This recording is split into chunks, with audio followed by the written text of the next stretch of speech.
Okay, so this is going to be Syndicate MMA day 5 and 6. Okay, Syndicate MMA day 5.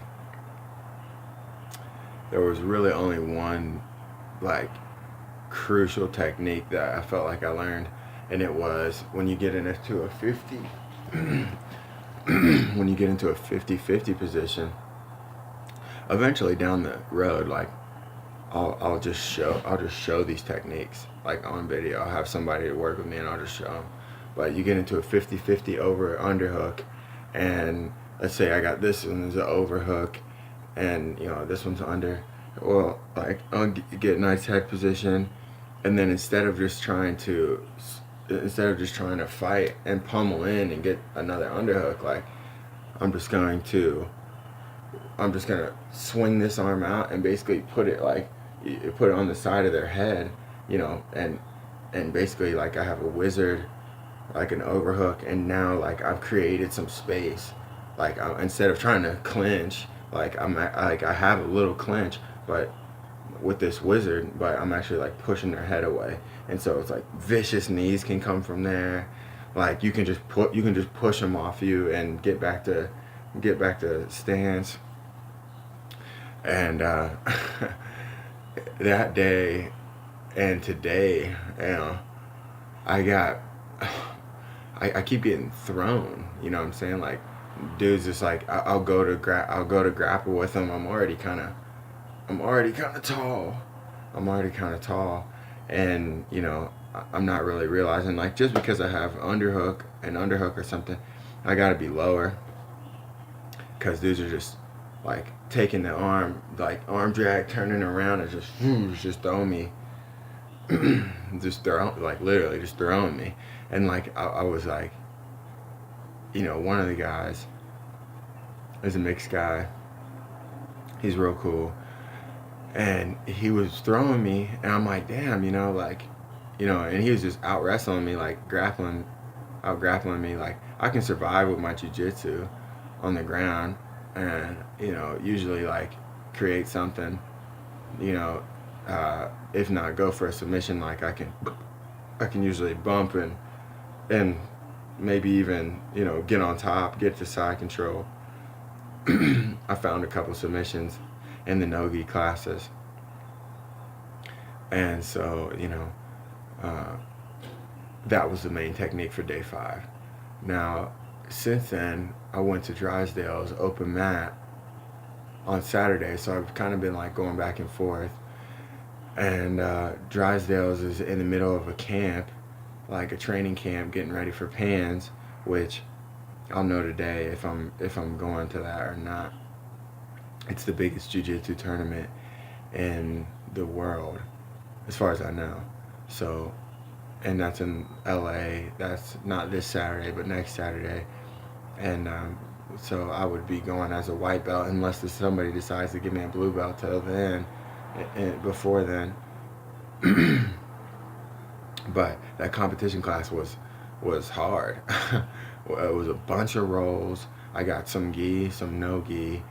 I worked with 2 brown belts and then purple belt Vinny, and then he put me with the heavyweight dudes, and dude basically just laid on top of me the whole time, because he knew if I could scramble and get to my knees, like, and I could put him in some, and I started getting on top, like it was a wrap. Again, this is a heavyweight dude, 200+ pound dudes. So, and then we did sprints at the end, sit outs.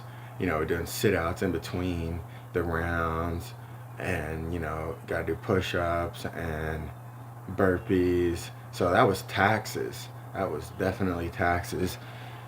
And I was glad for that. I took Sunday off. Yesterday I took off, and I went to the hot tub, stretched, laid in the sun, got a bunch of sun, and made homemade spaghetti and meatballs, and revived. You know what I mean? And then I came back in today, fresh, into Syndicate, and okay, so we learned the techniques today were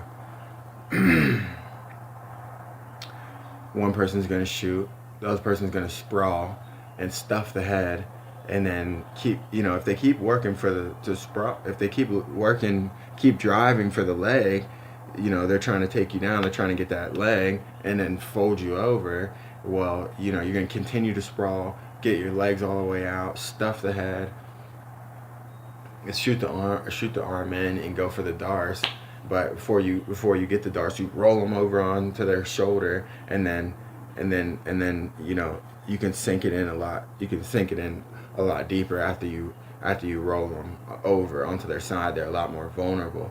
And so we work that darce, and then let's say that they continue to try to fight and scramble, and they continue to go for like a leg.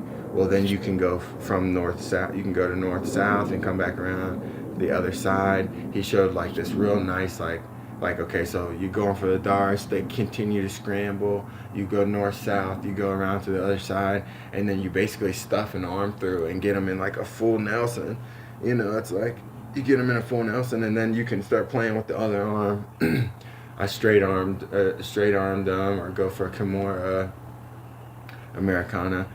You can, if you're a north-south, you might even be able to go for like the Anaconda, which is kind of like a north-south head and arm. So it goes from a darce to north-south. These are all jiu-jitsu moves. But, practice sprawling and stuffing the head.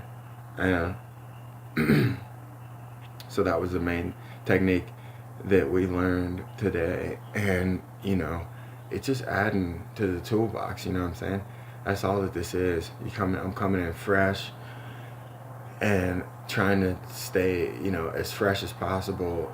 Body, mind, spirit, soul, everything. My mental. So that way I want to be there. That way I want to learn. And I'm receptive, and I take this stuff in and I've added to my game. And, sparring, like small gloves. We didn't have any shin guards on, so people weren't really kicking like that. But, I'm getting better. I'm just like, this is where rhythm comes into play.